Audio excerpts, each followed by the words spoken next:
Sway in the Morning, Shade 45. I'm real excited about today's guest. Have I been talking about him all morning, as you know? All morning. It's all good, though. All morning, as you know. Because I remember the first time I became familiar with him, I was watching this movie that just had me totally intrigued. I never saw anything quite shot like that, and I never saw a plot that was just so out of the box and risque at the time. And this and the storyline was so intimate, and the actors at that time played it so well. I just never was familiar with that kind of storyline done the way it was done, so artsy. And this was back in 2000. It was a movie called Toi. Wow. Now, if you speak French, on the Toi. Is that your French? That's my French. Oh, yeah. Right, okay. Yeah. But I was, and it had a lot with love and conflict and scandal and the whole nine. But the way it was shot is what stood out. The cinematography of it, the angles. It was just such an interesting approach to me. Fast forward, and I saw Pandora's Box, and I saw Toi 2 and 3 and 5, and I saw them all. And I got a call one day about a movie and doing an actual role. And it was the first time that somebody asked me to play myself in a movie. Oh, that's where the streak started. That's when the streak started. Okay. I've done I don't know how many since, and I've always played myself because of it. Killing it. Never been on a movie set. Like that, under that, in that capacity. I got kind of thrown into where I was. They gave me a script. At that time, my game was ridiculous, my photogenic memory and all of that. Impeccable. I was killing them in 2 takes, Heather. Okay. It was crazy. It was crazy. Yeah. They was thinking about extending my dialogue. Oscar-worthy. I didn't want to step on nobody's toes. And there was one line in it that just really blew up my brand, and the line went like this. What's up, world? This is Sway with MTV News, coming to you live from Atlanta for the 17th Annual Step Show Championships. The Atlanta arena will be overflowing as thousands of fans have gathered from far and wide for the competition. Hundreds of applications poured in, but only 25 teams were chosen from universities from all across the country to compete in the ultimate showdown. This year, defending champions New Marsai go for their unprecedented 8th title in a row. Is there anybody that can stop these guys? I ain't never seen stepping like this before. That's it. Stomp the Yard. And since then, this man has gone on to produce and executive produce 28 and counting films. He has raised over $1 billion accumulatively throughout his work. He's here with us today. One of the most respected names in Hollywood, the one and only Will Packer. Family. Will Packer. Yo. Will, what up, baby? First of all, I had a moment just now because, I didn't remember you having that many lines, Sway. I'm going to be honest with you, first of all. Like, that was a long clip. Oh, yeah. The music was swelling in the background. It was all dramatic. I was like, I want to see that joint. Like, you made me want to go see Stomp the Yard all over again. And Toi has never been described as amazingly as you just described Toi. No, I liked it. Yeah. Listen, brother, I respect that. Yeah. Like, the way you described one of my first joints. Yeah. Listen, Heather, you may not be. It's a freaky movie. I'm just going to tell you that right I'm now. familiar. You know it. Yeah. So he said risque. It's freaky. Yeah, That's it's definitely. freaky. Well, I'm a Scorpio. We all about that life. Oh, you're a Scorpio. You know what I'm saying? I'm gonna scoot a little bit closer. I know about the Scorpio. Okay. Hey, brother. Yeah. First of all, thank you. No, thank you. Thank you for having me, my guy. Thank you. All seriousness, ever since you gave me that opportunity, and the people you work with, I've done maybe, I don't know how many more movies. You've done a lot. Played I as didn't know myself. that was your first one. That was my first I movie. did not know that. And on the screen. Yeah, I did something with LL Cool J, me and my partner King Tech with the Wake Up Show in the 90s. We did a vocal thing, but they didn't give us no screen time. You had real screen time in Stomp the Yard. I had real screen time. Yeah. And then you put me in the trailer. My voice in the trailer, so I couldn't even go to the grocery store. People ran up to me, asked me to say it. They wanted you to say your line from Stomp the Yard. Absolutely, and that was your first big movie, right? No question. Yeah, Stomp the Yard was the one that said to Hollywood, "Okay, he's legit. All right, he's for real. He's arrived. Like he's not just an independent guy. He can do big studio movies." It was my first #1. Okay, nobody saw Stomp the Yard coming in Hollywood, and it was #1 opening weekend and stayed #1. And know, and it made a bunch of money. And listen, and Stomp the Yard actually still holds up to this day. You know what I mean? I still get a tweet about once a week, you know, mad that I killed Chris Brown in the opening credits. You know what I'm saying? Kind of knock him out. Definitely I get a millennial tweet from somebody who's just found Stomp the Yard. But man, yeah, that was the one that really kicked off my career. So it's interesting that you and I there together kind of started this ascent. You know what I'm saying? Man, listen, man, you need me, bro. Come I on. do. I thought I was gonna be in Girls Talk. That didn't happen. Girls Trip. I mean, Girls Trip. I wasn't in That's Girls Trip. Yeah. You got Girls Trip 2 coming on because we talked at the At the where? At the film festival? ABFM? Film Festival. Yeah. What is the American Black Film Festival. The American Black Film Festival, yeah. And we talked. You said, Sway, I got a role for you. I got another one. But anyway, let me ask you this. Whoa, you just gonna drop that in there? I'm just joking, Will. The thing I liked about Stomp the Yard is the way that you put a camera inside a community that the world hadn't seen quite like that. I saw men of color who were at school. Talked about the Greek lifestyle, fraternities and sororities, and the power of that, and how that communal organization helps keep people together. That's right. Columbus Short was studying in the library, and that to me stood out. I never really saw, you know, us portrayed quite like that, so intimately and so accurately. And then it to be a #1 movie, it also showed before a lot of other movies that black sells. Yeah. Right? Yeah. No, thank you for saying that, bro, because that actually was the goal going into Stomp the Yard. A lot of people don't know that. That was a movie that, because I went to FAMU, Florida A&M, historically black college down in Florida, and I wanted to do, actually my first movie I ever made was a movie called Chocolate City at FAMU. And it was a little tiny independent movie about college life as we knew it. And I wanted to do a big budget version, big for us at the time, of that world. A historically black college. I wanted to do our version of a School Days, our version of a movie that showed you what black college life was all about, and Hollywood wasn't trying to hear it. They didn't know that world. They didn't know what fraternities were. They didn't know about stepping. So I actually sold it to Hollywood as a dance movie. And I told them, I said, listen, let me do this dance movie with a new style of dancing that y'all aren't familiar with, in a new world that you guys don't know. Wow. But the world was a black college world. And the dancing was stepping, of course, which is traditional to black fraternities and sororities. So I got my message in there. I did a movie, which was a great dance movie. It was a great dance movie. Absolutely had my messages in there. Absolutely had what I wanted about how amazing black colleges are, how important fraternities and sororities are, how the alumni go out and become great people and all that stuff. Shout out to everybody, all my Panhandle folks, you know what I'm saying, out there, all my black college folks. That was the point. That's what I was trying to do. But in order to do it, I had to make it palatable to the people who were giving me the green light, who were giving me the resources at that time. And then I put Sway in there, and the rest is history. The rest is history, ladies and gentlemen. That mug was #1 for weeks. That too. clip, that clip is staying with me. The way the music swelled behind Sway's I was here for you, I'm Will. like, yo, when does like Thanos come down from the galaxy? Yo, that joint was dramatic. That was disappear.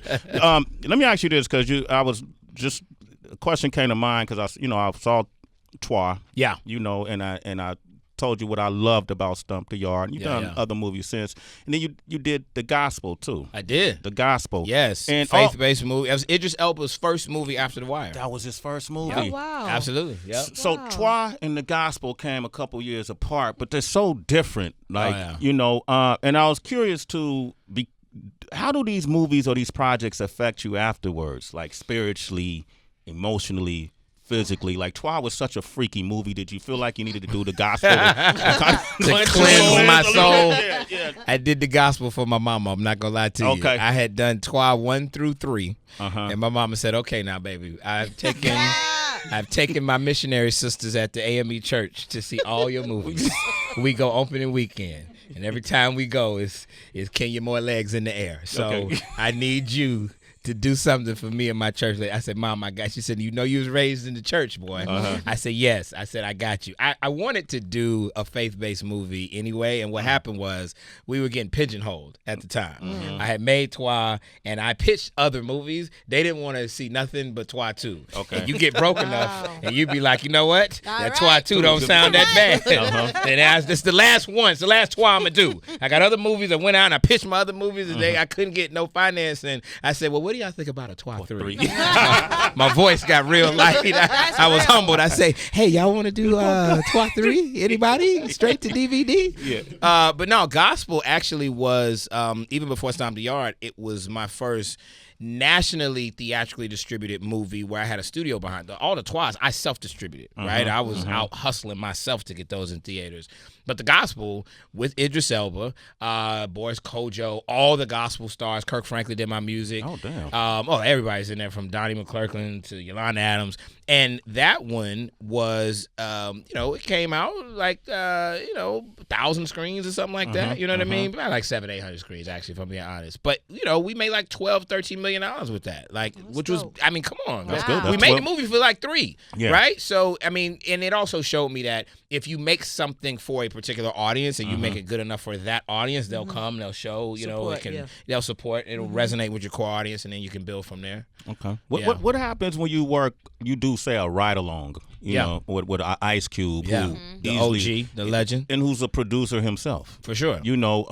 How do you work alongside collaborators who have wore your hat, and how do you choose who it is you work with? You know what? If it's an actor, certain actors are built for that. Like, certain actors are great to work alongside because they know both sides of the game. They've been in front of the camera. They understand what actors need, and they have a smart business acumen so they can be beneficial behind the camera. Cube is one of those. Okay. Some actors just want to say they producing. Some actors just want to get in and get the credit. They not, and it's like, you know what? Just stand over there and do your lines. You know what I mean? Everybody's not built to do, and just so I can say it, because some people don't know, a producer is like the ultimate project manager. The producer is the person who brings everybody together. If you look at the Oscars, you've got all those categories that lead up to the last award of the night: best director, best cinematographer, best music, score, makeup.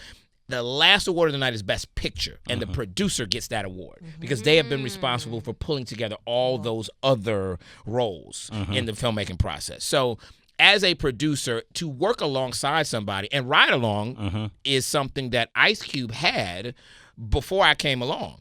It was a movie that he had. His production company was working on it for years. People don't know how long this stuff takes. It takes a while. He had been working on it for years. They were trying to find who the right co-star could be, who the right director could be, and I had just done Think Like a Man. Okay. And I had done that with, of course, my guy Kev Hart, and Tim Story directed it, and I sat with Cube and said, let me bring my team. We just made Think Like a Man. It was successful. Let me bring this team to your project Ride Along, which is a dope concept. Cube was like, let's do it.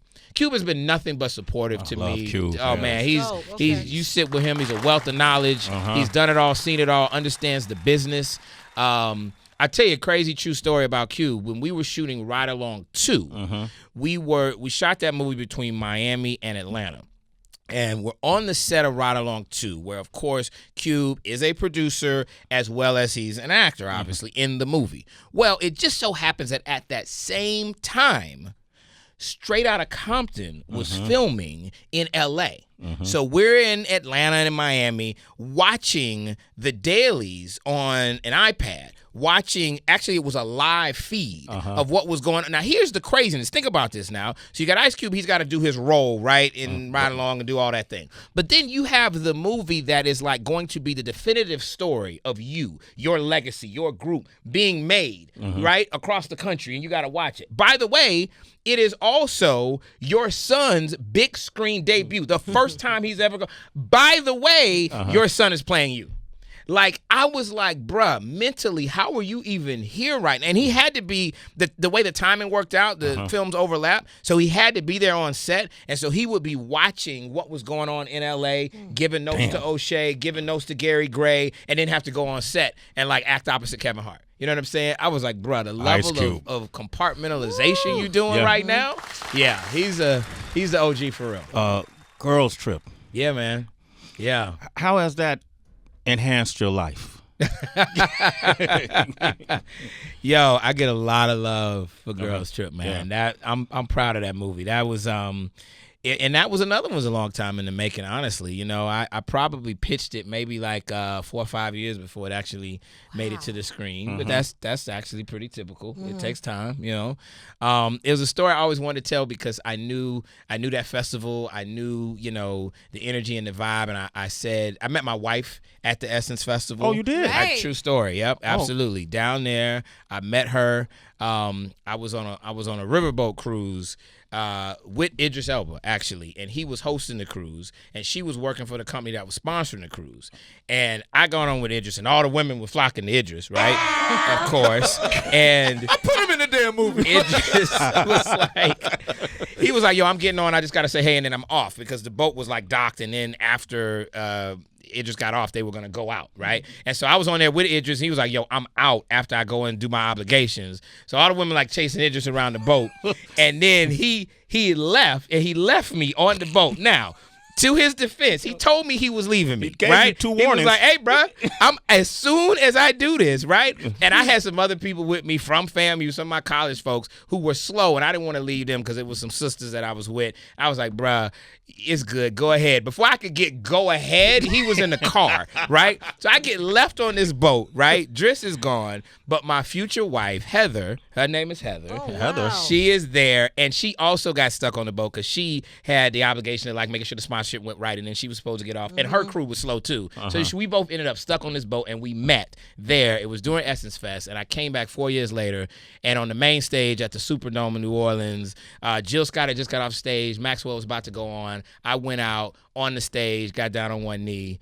You know what I'm saying? I had to make sure. Wow. Yeah, That's how you 60,000 did it? people. Full circle moment. That's It how was you true did it? full circle. I love Had to make sure she said yes. I couldn't take the risk Yeah. that she was really looking for Idris that first day. So I needed to do it in front of a bunch He of people. stacked the deck. Yeah, Yeah. absolutely. I had to. But chances are she was looking for you just though. Well, But come you on, can't be brother. bad. Come on, man. You talking about my wife, Sway. We've been together a long time. My bad. My bad. Will. Another movie or not? I ain't never seen an actor like that before. All right. Look, we got a lot of callers, but Yeah. I want to get to why we're here today. He's the producer of the film Little, which hits theaters April 12th. Yeah. Really special executive producers, Marsai Martin Yes. from Blackish. Yes. Young lady. Man. Oh, my gosh. She's the truth. She pitched this movie to me. It was her idea. Uh-huh. She wanted to do a version of a body switch comedy, a Freaky Friday, 13 going on 30. She's a fan of those movies. And she came in, at the time she pitched it, she was 10 years old. Wow. She was 10 years old. She was on Blackish. I didn't know I hadn't met. She comes in and she pitches along with Kenya Barris, who's the writer on and the creator of Blackish. And she actually had full scenes figured out in her head. She acted out scenes in the office. I was like, yo, she knows what she's doing. At 10. 10 years old. She's some people have like an innate ability and a skill set that is just undeniable. Keep an eye on her. I'm telling you now. She's going to be somebody that we're going to be talking about for a very long time. And so in this movie, Regina Hall, also from Girls Trip, my girl. The amazing Regina Come Hall. on, the incredible her. Regina Incredible, Hall, incomparable. gorgeous. She wakes up she's this like hard driving boss, like Devil Wears Prada. She's like mean, screams on everybody. She wakes up trapped in the body of her 13-year-old self. She's been running from that self her whole life because when she was that person, she got bullied. And so now she's the person that goes out, I'm going to bully you before you can bully me. And she wakes up trapped in the body of Marsai Martin, her 13-year-old self. And Issa Rae plays her assistant, her long-suffering assistant who she's always giving shit to. Yeah. And so Issa and Marsai got to figure out how to like reverse this whole thing. But it's fun, man. It's a good movie. It's a great movie, and Luke James is in there. Luke James is in there. Luke James. Yeah. Wolf Yeah. James is doing his thing in there. Yeah. No, that's my guy. He does his thing. He plays a love interest for Regina. I love the movie, man. I love the Thank you, idea fam. of Regina owning her own ad agency. That's correct. Yep. It's super successful black woman doing it in business. Doing it That in business. Yep. That penthouse you were talking about last night when we saw it, you were like, yo, this house is crazy. The one in the movie? Yeah, man. Yeah. God, I was hating. That's Yeah. how great the house looked. I was like, well, my house don't look like well, that. you know, it's Atlanta. You know, we got a different level of property value down there, Yeah, brother. that was in Atlanta. New York. Okay. That would be a $100 million condo up here. I'm living in a closet out Yeah, here. exactly. And then Regina Hall is amazing. Yeah, she's dope. She's Yeah. so good. I She's mean, dope. you know, me and Regina, we've done, Yeah. I don't know how many movies this is together, but we've done a few. Marsai, though, her ability to act like an adult and then really captivate like emotions and sarcasm and the response is just uncanny. Like she's ahead of her time. One of those people where they say, you know, she's been here before. Yeah. Right. You know what I mean? She's got a maturity to herself that is again, it's going to lend itself very well to her career. Okay. Because she's not one of those that, you know, you look at some of these younger actors and it's like, oh, I don't know. They look like they might burn out. You know what I mean? Like, and you know, sadly, that happens in our industry, right? She is somebody who's very grounded, has a very strong sense of self. She knows who she is, what she's about, what she'll do, what she won't do. Like, I didn't have that at that age. You know what I mean? Most people don't. There's a maturity about her. Yeah. But also, she's good, dog. She's like, great. She's funny. Yeah. She's Yeah. actually Hilarious. super good in the movie. Yeah. Will Packer is here, producer of the film Little, that's coming out April 12th. Tracy? Yes, I'm wondering, because her self-awareness is so high and activated at such an early age, and like you were saying, she knows what she wants to do and doesn't want to do. What was her role in, like, just figuring out how far, as going back to her 13-year-old self, she was going to act as an adult because, you know, she has, like, male love interests, but she herself is still young. Yeah. So it gets weird. How did you guys kind of navigate? What we wanted to do was toe the line. The movie's it's PG-13, right? So it's as edgy as a PG-13 movie would be. Okay. The reality is that, you know, young teens today, I got daughters that age, and you know, it's a different time, and they are more mature and more self-aware. So we would never have done anything disrespectful just because, like, me as a filmmaker, I wouldn't do it. Right. But I did sit down and talk to her about, you know what? How comfortable are you with pushing the envelope? Because you are like this, you know, a woman trapped in this body, right? And so what she said was, I don't want to make it soft, right? I don't want to make a movie that doesn't feel real to my generation. I don't want, like, 13-year-olds to be like, we don't talk like that. You know what I mean? Like, I don't want it to be so she didn't want to make, you know, like an after-school special kind of movie. So they're jokes. I mean, it goes there. Like, Luke James comes over and does a whole striptease because he thinks, like, the adult version is going to be there. You know what I'm saying? And, like, you know, they tell jokes back and forth as if they're two adult women. Again, everything is tastefully done. Yes. But I think that it has the sensibility of today's teens. Yes. That's what I will say. And Marsai helped us with that. We were talking earlier today about bosses, and obviously on a film you have everybody from, you know, like co-stars, lead actors, director, producer, studio heads, and things like that, and so decisions are made accordingly. Right. Have you ever had to, or have you ever had a conflict where you felt some way about, let's say, a scene or the director, and then the studio decided to nix that decision and say, no, we're going to overrule, and you had to, you know, try to figure out a way to please everybody? All the time. I mean, it's you know, this is film, television, content creation is super collaborative. It's rarely like one person who is like making all the decisions. Usually it's a group of people. And I am very collaborative. The folks that are financing the films or television, they have the final say.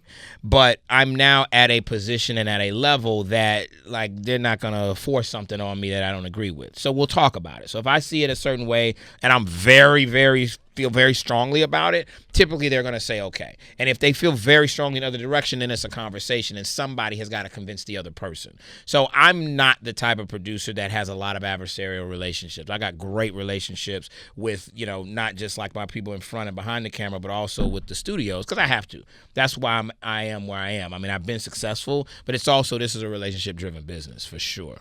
We had, thank you for sharing that. We had Winston Duke here the other day, who's incredible. And he spoke a lot about, because we get to see the finished product only. We don't see the journey. And you mentioned your mom and you mentioned church. Yeah. And these years that it take to get projects done. Yeah. Well, how did you stay faithful through all of it? Because it can be so crazy. It can beat you down spiritually. It can do emotionally. How did you stay up through all of this? Listen, it does beat you down. I'm so glad you said that, because, you know, anybody that is acting as if they're in this business and have been in it for a while and have not been beat down and have not doubted themselves and have not had those low moments, they are absolutely lying to you. I'm telling you that now. Run from that person, because they are selling you a dream. That's not true. It's not. It's a tough tough business.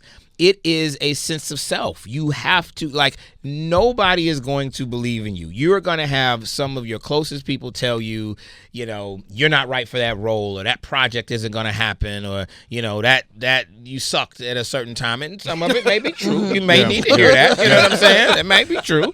But you got to believe in you. That's it. Like, I never didn't believe in myself, even when I was, because long before I was like, you know, sitting up here talking about my movies, you know what I mean, on a platform like this, I was dreaming of making movies, and I was making small movies that not a lot of people saw. And along the way, I was like, you know, delivering newspapers in Atlanta. I was waking up at 3 a.m. and loading up my Honda Civic with the Atlanta Journal-Constitution just so I could Honda make Civic. Ends meet. You know what I'm saying? Yeah. And then during the day, taking calls like I'm the movie maker. I'm trying to, you know, raise money or hire actors or whatever. And then I'd have to get myself up at 2:30 a.m. to be at work by 3 to load up my car and deliver those newspapers. I had to do what I had to do, you know? So it is a sense of self. I always believed that I had it in me even when other people didn't believe, and that's what kept me going. And without a doubt, first and foremost, my faith in God. Like, I will tell you now, it was without a doubt my faith in God who saw me through. I am definitely a person of faith. My faith and my spirituality is what grounds me to this day. Even at the level that I'm at, I still have challenges. I still have moments where it's like, like, am I gonna make it? Like, I'm tired. Like, I'm, you know, these so-and-so is like, you know, keeping me down, hating on me. I got challenges I got to overcome. That faith will sustain you whether you got $1 or $1 million. It doesn't matter. It's the same faith. God is the same. God hear you whether you in the ghetto with a dime or you in a big old Sway penthouse. You know what I'm saying? It don't matter. That's the same guy. It doesn't matter. Willpower Packer. Yeah, baby. That's how you follow him on social media. That's me. If they ask you any questions, citizens, hit him up. We got Ed from Houston, Marcus in Los Angeles, Renee in Houston, Lee in Atlanta. Wait a minute. Hold up. Ed. Yeah. You know this guy? Yeah, I went to school with Will. Uh-oh. And I remember Will from back when you did Chocolate City. Oh, that's a real one. Yeah. That's a real. He took me back. Listen, don't tell no crazy stories. I ain't gonna tell no stories, I get Will, nervous. but hey, I just wanted to call in this morning, man. I heard you was gonna be on. I just wanted to say, man, since the beginning, you, Rob, and all the rest of the crew, man, you guys have been doing an awesome job, man, representing FAMU and them rappers. Thank you, brother. So I just want to give you your flowers while you come around. I will take it. I receive it, my brother. I receive it. He mentioned a guy, Rob Hardy. He's the guy who actually got me interested in film. Wow. His dream was to be a movie director. I didn't have that dream. I wanted to be a businessman. I wanted to be an entrepreneur. And I helped him make that first little movie that we made at FAMU. And he's still directing to this day. He's one of the top directors in television today, doing a lot of episodes of different stuff that you see. Oh, that's so amazing. Shout out to my guy, Rob Hardy, also FAMU Rattler. Yep. Shout out to you, Will Packer. Thank you. Follow him at Willpower Packer, producer of the film Little, which hits theaters April 12th. Yes. You may not realize. You made me nervous, Way. I didn't know. You said, wait a minute, let's get this guy. And he said, Will, I remember you from, hold on. Do we have a dump button? Hold on. What is he saying? I wouldn't do that because then I might not make my next movie. You know, and it's funny, I didn't even realize this, but I actually done 2 projects with you. The first was Stomp the Yard. Yep. Hold on, I noticed though. Wait. No, I know you did too. Yeah. Who? Tell. I'm not.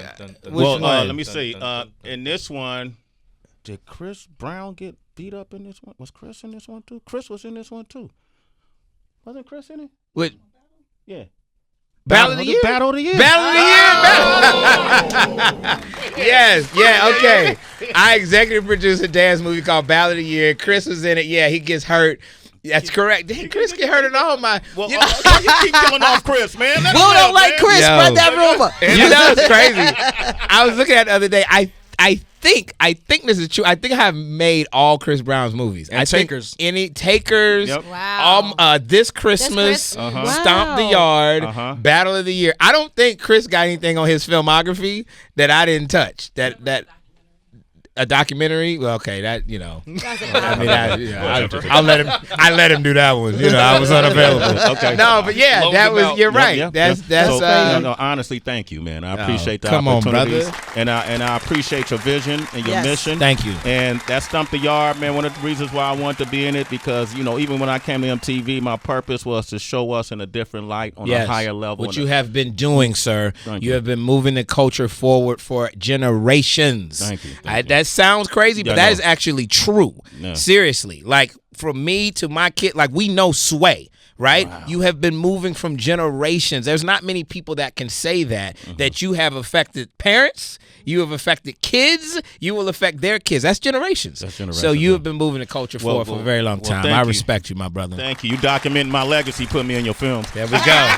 There we go. Can I do one thing real quick? Can I drop it in? Go ahead. I have a documentary coming out this Saturday because we live right now. So on Saturday on Investigation Discovery, which does crime documentaries, my first doc, it's called The Atlanta Child Murders. And a lot of people don't know, but it's the true story of how between 79 and 81, 30 kids and young adults were missing and murdered in Atlanta.